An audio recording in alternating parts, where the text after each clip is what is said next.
Madame, Messieurs, bienvenue dans ce nouveau numéro de l'entretien de Gabon 24. Le Front social est en ébullition au Gabon. Les partenaires sociaux des secteurs privés et parapublics fustigent les modifications apportées sur le nouveau code du travail.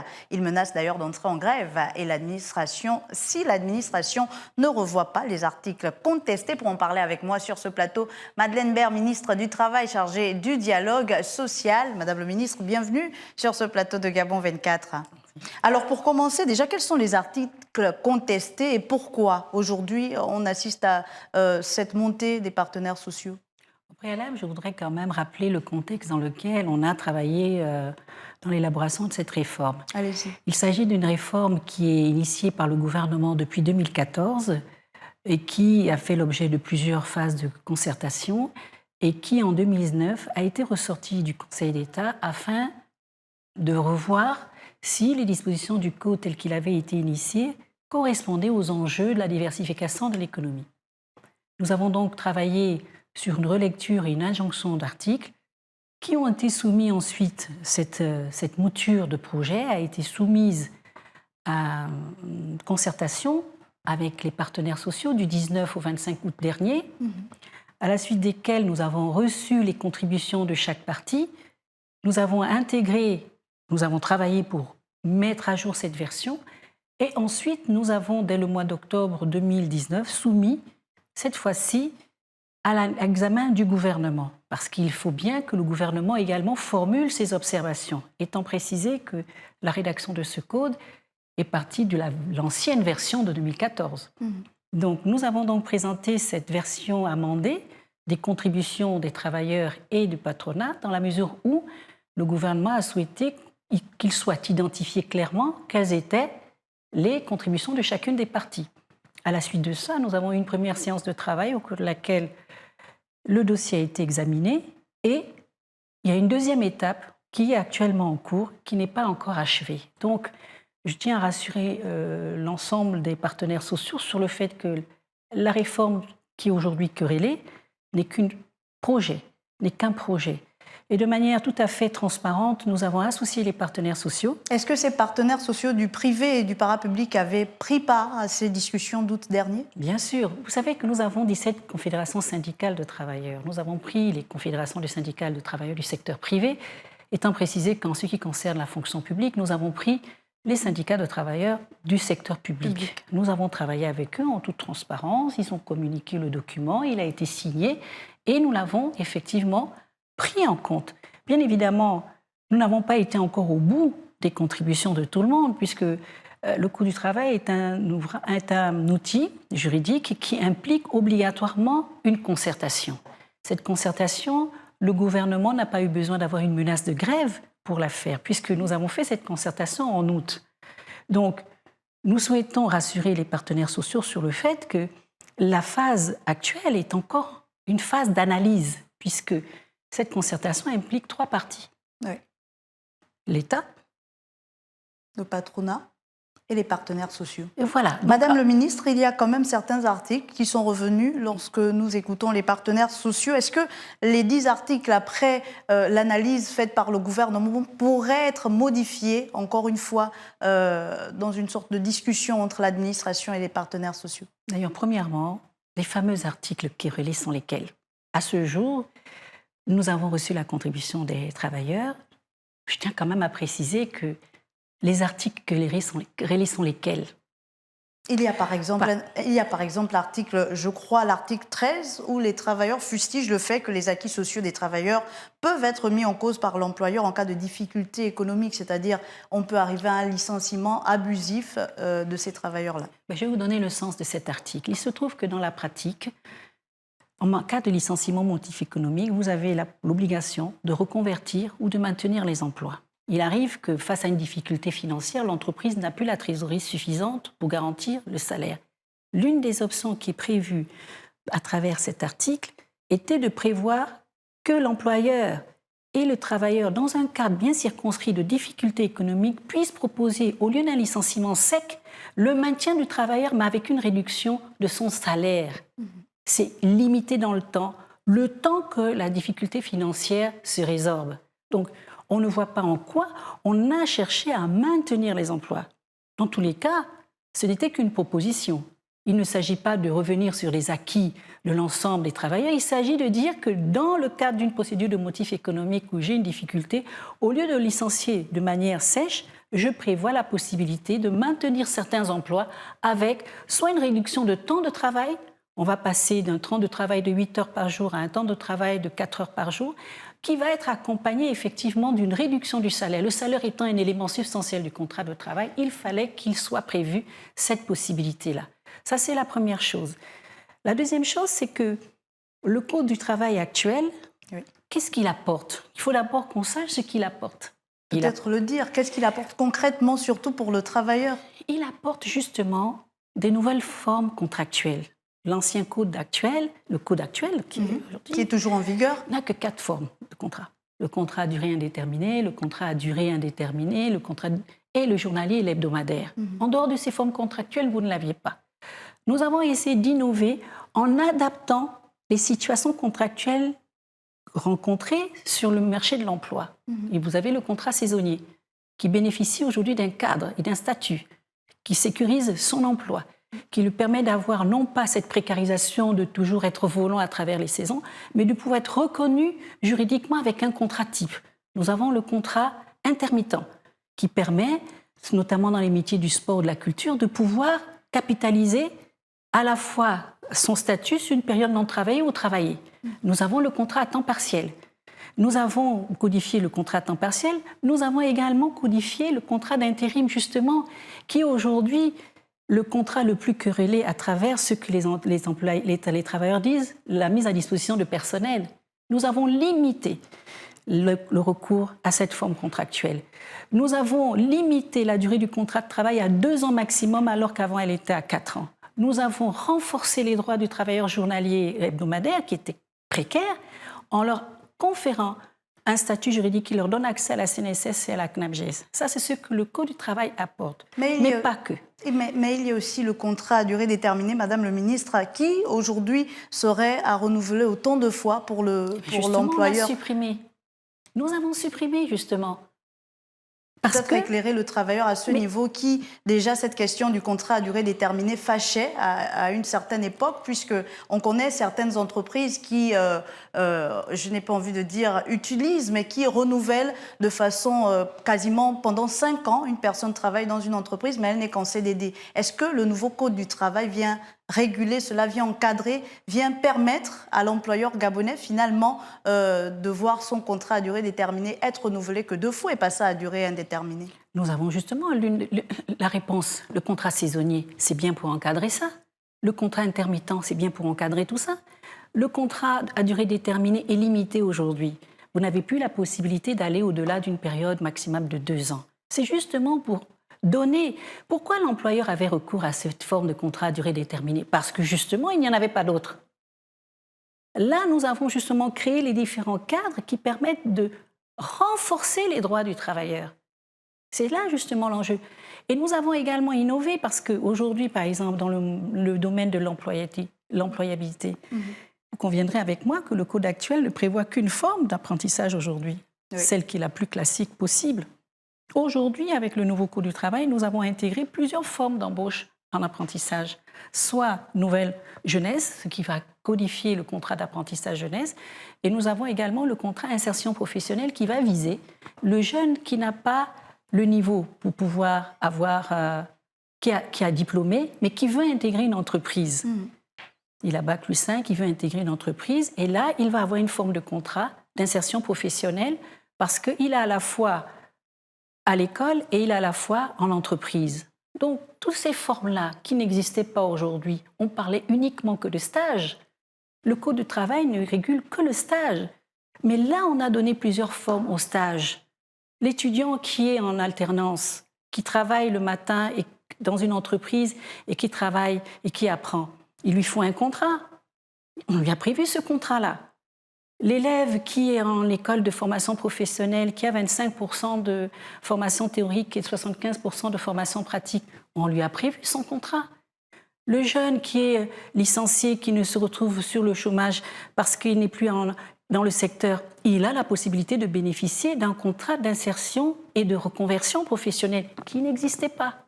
Les statuts juridiques de chaque contrat ont été bien définis dans le souci justement de garantir à ces travailleurs un statut plutôt que d'être dans cette précarité de cumuler des pseudo-stages ou des contrats à durée déterminée sans fin. Oui. C'était ça l'enjeu. Nous n'avons pas... Quelle serait la responsabilité de l'État gabonais, du gouvernement, de mettre en place un outil qui précarise le travail, alors que la feuille de route du gouvernement, c'est de créer les emplois? C'est la question qu'on aimerait vous poser. Est-ce Voilà. que finalement le gouvernement serait en train de se dédire dans ce nouveau Code du travail? Pas du tout. Vous voyez bien que je vous explique les enjeux du fameux article 12. Je vous ai également indiqué en ce qui concerne la procédure de licenciement. Vous voyez, la procédure de licenciement au Gabon, en matière de licenciement pour motif économique, intègre obligatoirement une autorisation de l'inspecteur du travail. Oui. Le Code du travail est un outil qui s'applique aux petits employeurs comme aux grands employeurs. Nous avons simplifié pour les petits employeurs, Mais avec un renforcement Madame la ministre. du partenaire social. Est-ce qu'à ce niveau-là, le petit employeur, même si vous voulez, comme vous dites, faciliter, ne se sentirait pas lésé parce qu'à l'époque, il pouvait se tourner vers l'inspecteur du travail, mais aujourd'hui... L'inspecteur est notifié et acteur, mais n'autorise pas. C'est tout. Mais c'était des propositions. Si on estime que ces propositions ne sont pas de nature à protéger, nous estimons qu'elles sont de nature à protéger. Le travailleur va plus loin, Madame le ministre. L'employeur, aujourd'hui, dans le nouveau Code du travail, aurait la possibilité de modifier le contrat du travail si, éventuellement, l'employé, voilà, j'y arrive, refuse. La rupture n'est pas considérée comme abusive. Comment faut-il entendre cet article-là? Est-ce qu'on n'ouvre pas la boîte de Pandore, finalement, à tous ces employeurs qui, jusqu'à présent, esclavagisaient encore leurs employés? Mais ça n'existe pas du tout. Il faut être... Depuis quand on a vu que l'employeur va résilier de manière unilatérale un contrat de travail, alors que vous êtes bien sensible au fait que le Code du travail gabonais a maintenu en l'état toutes les procédures de licenciement, avec entretien préalable, et on a renforcé encore mieux le rôle des délégués du personnel et des délégués syndicaux. Voilà. Les délégués syndicaux qui n'avaient pas de statut dans l'ancien code, ils ont un statut.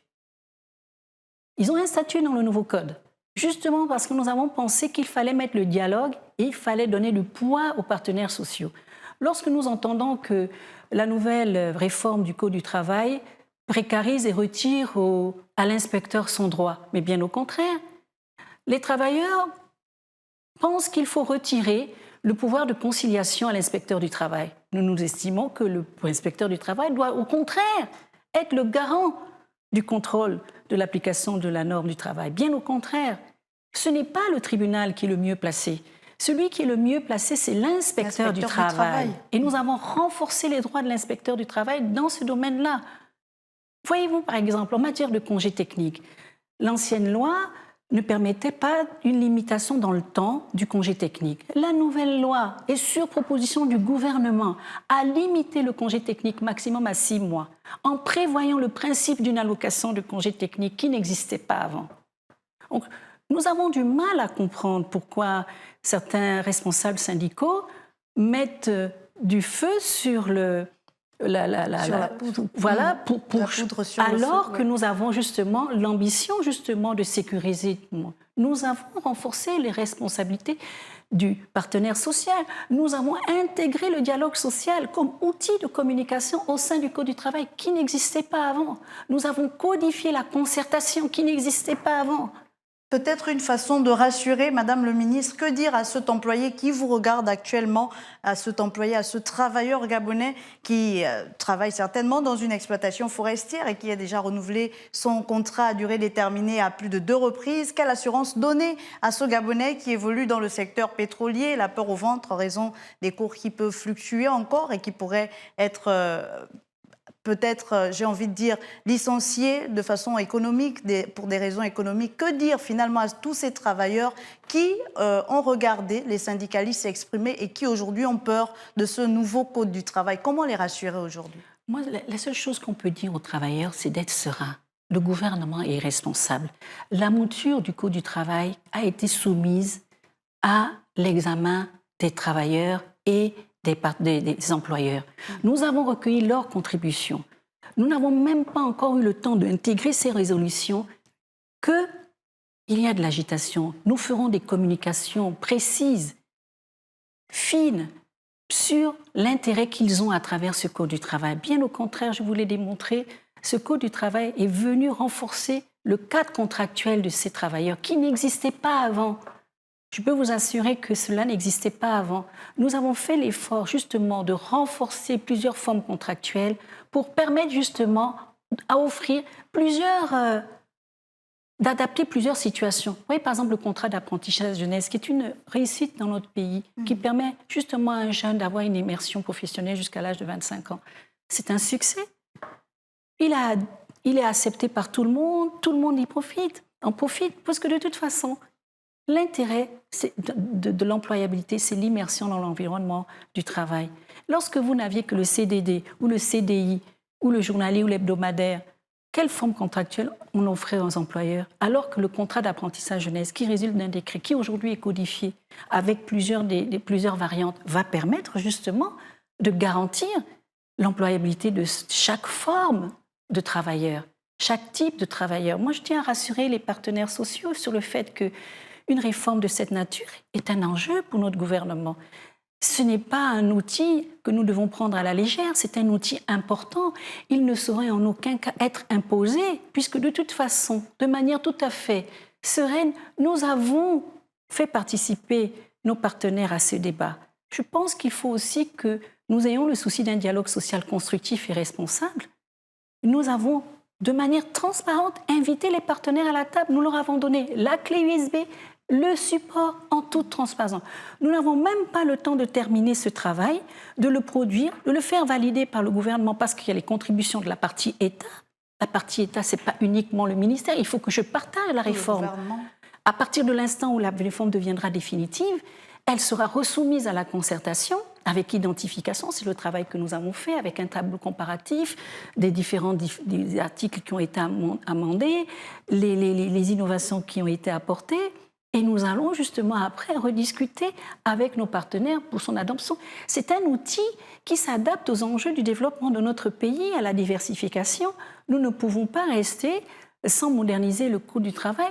Vous savez, la France, qui est la référence des travailleurs, elle a un outil de travail très complet qui intègre toutes ces formes d'apprentissage, toutes ces formes de compréhension, toutes ces formes de protection du travailleur. Donc, je voulais rassurer l'ensemble des travailleurs sur le fait qu'une fois que cette mouture a produit la contribution du gouvernement... Et ça pourra prendre combien de temps, Madame le ministre? Pour l'instant, on est encore à la deuxième phase au Conseil interministériel. Nous attendons que cette phase de Conseil interministériel prenne. Ensuite, nous repartirons voir les partenaires sociaux sans forcément avoir un préavis de grève en face de nous. Nous l'avons fait de manière sereine et constructive en août. Nous n'avons pas attendu d'avoir un préavis de grève pour discuter avec les partenaires sociaux.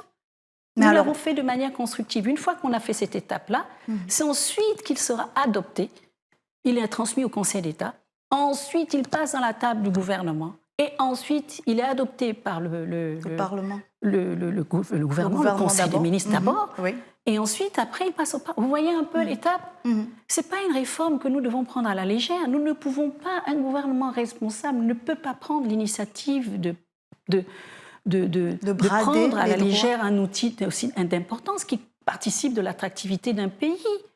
C'est quand même des choses responsables. Nous sommes en train de réfléchir sur l'avenir de nos enfants. Et donc, il y a une responsabilité. S'il y a des dispositions qui sont querellées, qu'il y a une contribution, à ce stade, nous n'avons jamais dit aux partenaires sociaux que nous ne prenions pas en compte leur contribution. À aucun moment. La contribution nous a été apportée fin août. 28 octobre, nous présentions ce document au gouvernement Preuve en est que nous avons pris le temps. Le gouvernement nous a fait parvenir, nous a partagé leurs contributions. Ces contributions sont d'ailleurs actuellement intégrées et ensuite on va aller. C'est une obligation liée au monde du travail. La concertation tripartite n'est pas une faculté. On n'a pas besoin d'une grève. Et moi, j'en appelle un peu à la responsabilité des partenaires sociaux. Nous pouvons dialoguer sans forcément embraser les travailleurs. Il faut leur donner la bonne information, la juste information. Peut-être avant de poursuivre, je ne vous apprends rien, on va les écouter le temps que la régie nous envoie l'élément et puis on va se retrouver juste derrière pour que vous poursuiviez dans la réponse à apporter à cette menace effectivement de grève qu'ils ont annoncée. Une paix universelle et durable ne peut être fondée que sur la base de la justice sociale. Nous venons par la présente vous informer qu'une grève générale nationale, dite d'avertissement, sera observée du 23 janvier du 23 janvier 0h 1 minute au 27 janvier 2020 à minuit par tous les travailleurs des secteurs d'activité du parapublic.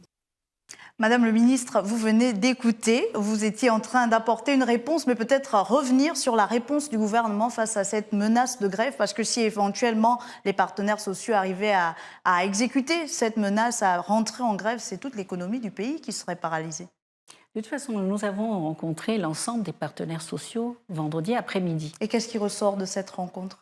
Ils ont été édifiés sur la méthodologie et ont été un peu surpris du déficit de communication et de ce qui leur avait été indiqué par ceux qui justement sont allés justement à rimer à ça. J'ai indiqué à mes amis que j'aime beaucoup et vraiment qui ont toute ma confiance sur le fait que la démarche qui est la nôtre aujourd'hui au niveau du gouvernement est une démarche responsable. Nous avons placé le dialogue social au cœur de l'action gouvernementale.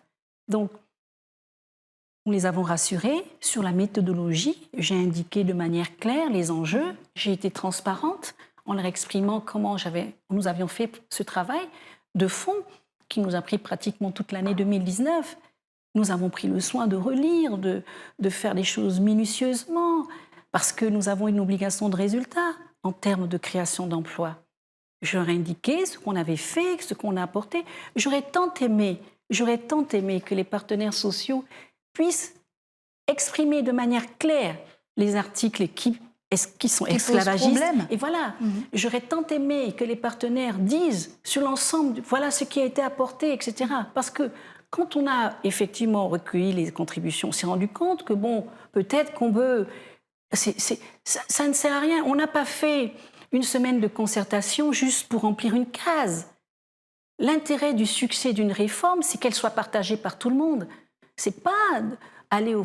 Surtout lorsque cette réforme implique ce partenariat-là. Et la qualité de la réforme est d'une telle importance qu'elle exige l'adhésion de tous. Donc je voulais rassurer encore une fois les partenaires. Et j'ai discuté avec M. Bécalé lors de la rencontre que nous avons eue là en l'après-midi en lui disant « j'aurais tant apprécié ». Mais lorsque vous avez des partenaires sociaux qui sollicitent une audience avec le ministre que je suis, oui, en septembre, donc juste après, et qui me font par voie d'huissier. Ça crispe. On ne peut pas dialoguer. C'est comme si moi je les appelais par un acte extrajudiciaire. Alors je ne sais pas, je vais les appeler et je vais leur notifier par la menace. Je leur ai indiqué que nous étions dans le temps du travail, nous étions dans le temps de la relecture.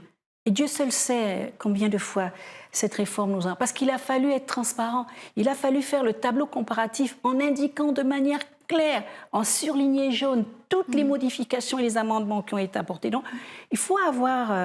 j'ai discuté avec nos amis, on a rencontré donc les 11 confédérations syndicales de travailleurs et les organisations patronales. Nous avons échangé, c'était très constructif. Nous avons convenu de nous voir cette semaine parce que l'enjeu de cette rencontre était de faire le point sur la réforme, mais également aussi les enjeux du secteur privé, parce que, comme je leur ai exprimé, autant dans la fonction publique, l'État est employeur, autant dans le secteur privé, l'État est régulateur. Donc on n'a pas puisqu'il y a plusieurs employeurs. On Donc, ne privilégie pas un secteur au détriment d'un autre. Nous, on prend la décision, État-employeur, avec la fonction publique, il n'y a pas de problème. Mais au niveau du secteur privé, ben là, vous avez les employeurs d'une part, les travailleurs d'autre part et l'État. Donc, je leur ai indiqué qu'il fallait qu'également nous ayons nos éléments de discussion, des sortes de termes de référence pour discuter sur les actions qu'ils estiment nécessaires pour que nous, l'État, on prenne les décisions qu'il faut pour à la fois améliorer le cadre de l'attractivité des entreprises, parce que nous, État, vis-à-vis du secteur privé, on a la responsabilité de créer un écosystème favorable aux entreprises, favorable à la création des PME, favorable à leur expansion. Et nous avons également la responsabilité de garantir que ces entreprises vont embaucher nos travailleurs. Comment voulez-vous, dans un contexte de résultats comme ça, que le gouvernement puisse prendre une réforme qui va précariser l'emploi? Moi, j'aurais bien aimé qu'ils nous disent, et je pense que nous pensons avoir réussi à apaiser les discussions à travers cette rencontre du vendredi. Je réitère encore la main ouverte et la porte ouverte pour discuter sur un projet qui n'est pas encore adopté. Nous n'avons pas adopté, il n'est pas passé en Conseil des ministres. C'est bien de le dire et de le préciser. Je tiens à le préciser. Il est encore dans sa phase de contribution et d'enrichissement dans l'intérêt de tout le monde. Nous n'avons pas attendu d'avoir un préavis de grève pour participer à la concertation du 19 août dernier. Oui. Nous avons inscrit le dialogue social dans notre démarche gouvernementale. Un dialogue qui se veut permanent d'ailleurs et qui se poursuit. Voilà, et je tiens à rassurer les travailleurs et les partenaires sociaux sur le fait que nous sommes partenaires. Nous n'avons pas de raison de discuter dans des climats conflictuels. C'est pas bon. Le conflit n'apporte rien en termes de résultats. Le conflit crispe. Quel est l'intérêt de l'État gabonais aujourd'hui, du gouvernement, de mettre une réforme et de la discuter dans le cadre d'un préavis? C'est pas constructif. Puisque la réforme n'a pas terminé sa contribution. Il peut vous assurer que lorsqu'ils prendront le soin, et j'ai demandé aux partenaires sociaux d'éviter d'envoyer des représentants. Je pense qu'il faut, quand on a des réformes d'enjeux aussi importants, qu'ils viennent eux-mêmes avoir l'information. Nous, notre porte, elle est ouverte, elle n'est pas fermée du tout. Et je pense qu'il faut une réforme de cette nature. Elle se discute de la même façon, d'ailleurs, avec la fonction publique. Oui. Nous allons discuter ensemble des termes de référence, parce que ce sont des relations qui sont obligatoires. Il n'y a pas d'unilatéral dans cette affaire. Donc, je pense qu'à un moment donné, il faut être sensible au fait que ce sont des réformes d'importance qui nous sommes responsables de générations futures, de nos enfants. Il est important pour nous d'avoir le courage d'accepter d'aller de l'avant et de moderniser notre outil de travail. Nous n'avons aucune raison, et je le répète encore une fois, de précariser les emplois. Bien au contraire, nous avons créé les cadres justement pour encadrer et sécuriser ces emplois, pour permettre à ces personnes d'avoir des statuts, d'avoir une situation sociale qu'ils n'avaient pas. Nous allons renforcer le rôle de l'inspecteur du travail, d'ailleurs en lui donnant les moyens de bien travailler et de bien contrôler. Justement, c'est ça. Aujourd'hui, vous avez des secteurs dont les contrôles doivent être mis, mais vous savez, sur l'ensemble du territoire, vous voyez un peu l'enjeu. Vous voyez un peu le contrôle de l'inspecteur du travail dans une exploitation forestière ou une exploitation minière. Aujourd'hui, nos inspecteurs, il faut qu'on les renforce. Donc, le code qu'on a proposé va dans ce sens. Il n'est pas du tout venu diminuer les pouvoirs de l'inspecteur et les renvoyer aux tribunaux, des tribunaux qui d'ailleurs sont engorgés. Il vient renforcer donc le travail de l'inspecteur, le pouvoir de l'inspecteur et par souci de simplification. On l'espère, les droits des travailleurs. Merci à vous, Madeleine Baird, ministre de la fonction publique chargée du dialogue social. Nous sommes revenus sur l'intérêt de la nouvelle mouture de ce code du travail au Gabon, aujourd'hui contesté par les travailleurs gabonais, mais qui en réalité n'est pas encore adopté et qui se retrouve sur la table du gouvernement. Merci encore pour tous ces éclaircissements et merci à vous, chers téléspectateurs, d'avoir été des nôtres. Je vous dis donc à très vite sur Gabon 24.